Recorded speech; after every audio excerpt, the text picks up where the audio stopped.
Hi friends, എല്ലാവർക്കും ക്രിക്ടോക്ക് മലയാളത്തിലേക്ക് സ്വാഗതം. അപ്പോൾ ഇന്ന് T20 world cup 2026 T20 world cup ഇന്ന് ആരംഭിച്ചിരിക്കുകയാണ്. അപ്പോൾ ഇന്ന് 7 മണിക്കാണ് ഇന്ത്യയുടെ മാച്ച് എന്ന് പറയുന്നത്. ഇന്ത്യ USA ആയിട്ടാണ് ആദ്യ മത്സരം. മുംബൈ വാങ്കഡെ സ്റ്റേഡിയത്തിലാണ്. അപ്പോൾ അമേരിക്ക പോലൊരു ടീം എന്ന് പറയുമ്പോൾ നമുക്കറിയാം താരതമ്യേന ദുർബലരാണ് അമേരിക്ക എന്ന് പറയുന്നത്. പക്ഷേ എങ്കിൽ തന്നെ നമുക്ക് അവരങ്ങനെ എഴുതി തള്ളാൻ സാധിക്കില്ല. കാരണം വെച്ചാൽ കഴിഞ്ഞ പ്രാവശ്യം 2024 വേൾഡ് കപ്പിൽ പാകിസ്ഥാനെ അട്ടിമറിച്ച ടീമാണ് അമേരിക്ക എന്ന് പറയുന്നത്. പക്ഷേ എങ്കിൽ തന്നെ നമുക്ക് ഇന്ത്യ ഒരു കരുത്തുറ്റ ടീം ആയതുകൊണ്ട് തന്നെ ഇന്ത്യക്ക് അത്ര പോകുന്നൊരു എതിരാളിയല്ല അമേരിക്ക. എങ്കിൽ തന്നെയും നമുക്ക് ക്രിക്കറ്റാണ് തീരെ നമുക്ക് എഴുതി തരാൻ സാധിക്കും. എന്നാൽ നല്ലൊരു മാച്ച് നമുക്ക് കാണാമെന്ന് വിചാരിക്കുന്നു. നമ്മൾ ക്രിക്കറ്റ് ആരാധകർ എന്ന നിലയിൽ നല്ലൊരു മാച്ച് പ്രതീക്ഷിക്കുന്നു. കളിയിലേക്ക് വന്നു കഴിഞ്ഞാൽ സഞ്ജു വി സാംസൺ, മലയാളി താരമായിട്ടുള്ള സഞ്ജു വി സാംസൺ പ്ലേ ലെവലിൽ ഉണ്ടാകാനുള്ള സാധ്യത വളരെ വിരളമാണ്.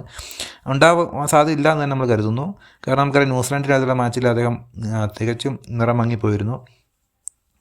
നമ്മുടെ വാമപ്പ് മാച്ചിൽ, സൗത്ത് ആഫ്രിക്കയ്ക്കെതിരെ വാമപ്പ് മാച്ചിൽ അദ്ദേഹത്തിന് ബാറ്റിംഗ് അവസരം പോലും നൽകിയിട്ടുണ്ടായിരുന്നില്ല. അതുകൊണ്ട് തന്നെ ഇഷാൻ കിഷനും അഭിഷേക് ശർമ്മയും മികച്ച ഫോമിലാണ്. അവർ തന്നെ ആയിരിക്കും ഓപ്പൺ ചെയ്യാൻ സാധ്യത എന്ന് കരുതുന്നു.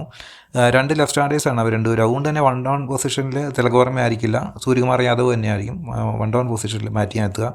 അതിനുശേഷം ഹാർദിക് പാണ്ഡ്യ, റിങ്കു സിംഗ്, ശിവൻ ദുബൈ, അസർ പട്ടേൽ വൈസ് ക്യാപ്റ്റനാണ്. അങ്ങനെയുള്ള എല്ലാ മികച്ച താരങ്ങളും നമുക്കുണ്ട് ബാറ്റ് ചെയ്യാനായിട്ട്.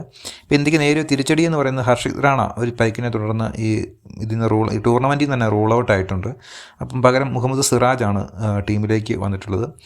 ഇന്ത്യയുടെ ബോളിംഗ് നിരയിലേക്ക് വന്നാലും ആശുദീപ് സിംഗും ജസ്പ്രീത് ബുംറയും തന്നെയാണ് ഇന്ത്യയുടെ ഫാസ്റ്റ് ബോളേഴ്സ് ഡിപ്പാർട്ട്മെൻറ്റ് കൈകാര്യം ചെയ്യുന്നത്. അതുപോലെ തന്നെ ഹാർദിക് പാണ്ഡ്യ ഉണ്ട്. സ്പിൻ ഡിപ്പാർട്ട്മെൻ്റ് ആണെങ്കിലും വരുൺ ചക്രവർത്തി ഉണ്ട്. അതുപോലെ തന്നെ അസർ പട്ടേലുണ്ട്. അതുപോലെ തന്നെ അത്യാവശ്യ ഘട്ടങ്ങളിൽ അഭിഷേക് ശർമ്മയെ ബോൾ ചെയ്യിക്കാം. പിന്നെ നമ്മുടെ ശിവൻ ദുബൈ ഒരു മീഡിയം പേസറാണ്. അങ്ങനെ നല്ലൊരു ബാറ്റിങ്ങിലും ബോളിങ്ങിലും വളരെ മികച്ചു നിൽക്കുന്ന ഒരു ടീമാണ് ഇന്ത്യ എന്ന് പറയുന്നത്. അമേരിക്കയുടെ താരങ്ങളിലേക്ക് വന്നു കഴിഞ്ഞാൽ നമുക്കറിയാം കുറേ അധികം ഇന്ത്യക്കാരുണ്ട് അവരുടെ ടീമിൽ കളിക്കുന്നുണ്ട്. മറ്റു രാജ്യക്കാരൊക്കെ തന്നെ ചേരുന്ന ഒരു ടീമാണ് അമേരിക്ക എന്ന് പറഞ്ഞത്. ഇപ്പോൾ നമുക്കറിയാം സൗരവ് നേത്രാവാൾക്കർ എന്ന് പറഞ്ഞൊരു പ്ലെയർ, മുംബൈക്കാരനാണ്. അദ്ദേഹം ആണ് അവരുടെ ഒരു ബോളിങ്ങിൻ്റെ കുന്തമുന എന്ന് പറയുന്നത് സൗരവാണ്. അപ്പോൾ അത് ഇന്ത്യക്കാരാണ്. അത് ഹർമീത് സിംഗ് ഇന്ത്യൻ പ്ലെയറാണ്. ഇന്ത്യയുടെ അണ്ടർ-19 കളിച്ചിട്ടുള്ളൊരു പ്ലെയറായിരുന്നു ഹർമീത് സിംഗ്. അതുപോലെ തന്നെ ഷിയാൻ ജഹാംഗീർ എന്ന് പറഞ്ഞ പ്ലെയറുണ്ട്, ഇന്ത്യക്കാരനാണ്. മോനങ് പട്ടേൽ അവരുടെ ഓപ്പൺ ബാറ്റ്സ്മാനായിട്ടുള്ള അദ്ദേഹം ഇന്ത്യക്കാരനാണ്. അപ്പം ഇന്ത്യയിൽ നിന്നും പാകിസ്ഥാനിൽ നിന്നും മറ്റ് രാജ്യങ്ങളിൽ നിന്നൊക്കെ ഉള്ള പ്ലെയേഴ്സ് അടങ്ങുന്നതൊന്നാണ് അമേരിക്കയുടെ ടീം എന്ന് പറയുന്നത്. അപ്പം എന്തു തന്നെയായാലും ഇന്ത്യ ഇന്ന് സെക്കൻഡ് ബാറ്റിംഗ് എടുക്കാനാണ് സാധ്യത. ടോസ് കിട്ടിക്കഴിഞ്ഞാൽ ഫസ്റ്റ് ബോളിംഗ് എടുക്കാനാണ് സാധ്യത എന്ന് ഞാൻ വിചാരിക്കുന്നു. കാരണം നമുക്കറിയാം ഇതിനകത്ത് ഈ മുംബൈ എന്ന് പറഞ്ഞൊരു പിച്ച് ബാറ്റിങ്ങിന് അനുകൂലമായ പിച്ചാണ്. ഒരു 190 അവിടെ ആവറേജ് സ്കോർ എന്ന് പറയുന്നത്. പക്ഷേ എങ്കിൽ പോലും അമേരിക്ക പോലൊരു ടീമിനെതിരെ ഒരു ഫസ്റ്റ് ബാറ്റിംഗ് ചെയ്യേണ്ട ആവശ്യമില്ല. മാത്രം സെക്കൻഡ് ബാറ്റിംഗ് ചെയ്ത് മതി എന്നൊരു ധാരണ. മാത്രമല്ല ആദ്യത്തെ ഒരു 6-8 ഓവർ വളരെ നിർണായകമാണ്. ഫാസ്റ്റ് ബോളേഴ്സിന് അനുകൂലമായിട്ടുള്ള ഒരു സാഹചര്യമാണ് അവിടെ ഉണ്ടാകുന്നത് എന്നാണ് റിപ്പോർട്ട് ലഭിക്കുന്നത്. കാരണം വെച്ചാൽ കടലിനോട് ചേർന്ന് നിൽക്കുന്ന ഒരു സ്റ്റേഡിയമാണ്. അതുകൊണ്ട് കാറ്റിൻ്റെയൊക്കെ ഒരു ആനുകൂല്യം കിട്ടാനുള്ള സാധ്യത, ഡ്യൂവിൻ്റെ ഒരു എഫക്റ്റ്, അതെല്ലാം കൊണ്ട് സെക്കൻഡ് ബാറ്റ് ചെയ്യുക, അതായത് ഫസ്റ്റ് ബോൾ ചെയ്യുക എന്നുള്ളതായിരിക്കും പ്രത്യേകിച്ച് ഇന്ത്യ പോലൊരു ടീം തീരുമാനിക്കാൻ സാധ്യത. അപ്പോൾ അതുകൊണ്ട് തന്നെ ഇന്ത്യ സെക്കൻഡ് ബാറ്റിംഗ് ആയിരിക്കും. അതുപോലെ തന്നെ സഞ്ജു കളിക്കാനുള്ള സാധ്യത വളരെ വിരളമാണ്. ഇന്ത്യയുടെ ഒരു പ്ലേയിങ് 11 നമുക്ക് പരിശോധിക്കാൻ സാധ്യത എന്ന് പറയുന്നത് അഭിഷേക് ശർമ്മയും ഇഷാൻ കിഷൻ തന്നെ ആയിരിക്കും ഓപ്പൺ ചെയ്തിട്ടുണ്ടാവുക.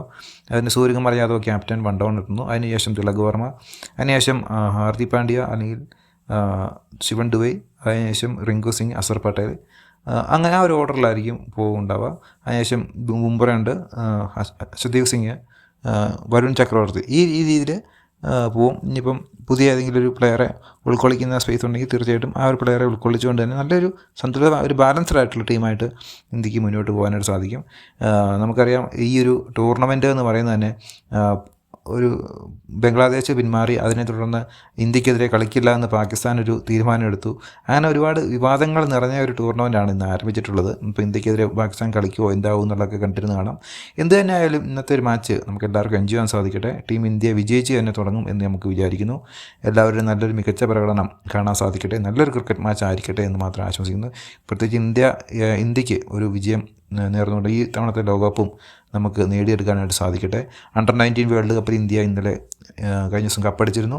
അതിൻ്റെ തുടർച്ച എന്ന പോലെ 2026 വേൾഡ് കപ്പ് T20 വേൾഡ് കപ്പും ഇന്ത്യക്ക് നേടാനായിട്ട് സാധിക്കട്ടെ എന്ന് ആശംസിച്ചുകൊണ്ട് നമ്മുടെ ഈ വീഡിയോ അവസാനിപ്പിക്കുന്നു. എല്ലാവരും നമ്മുടെ ഈ വീഡിയോ കാണണം, അതുപോലെ സബ്സ്ക്രൈബ് ചെയ്യുന്ന കാര്യം പരിഗണിക്കണം. Thank you.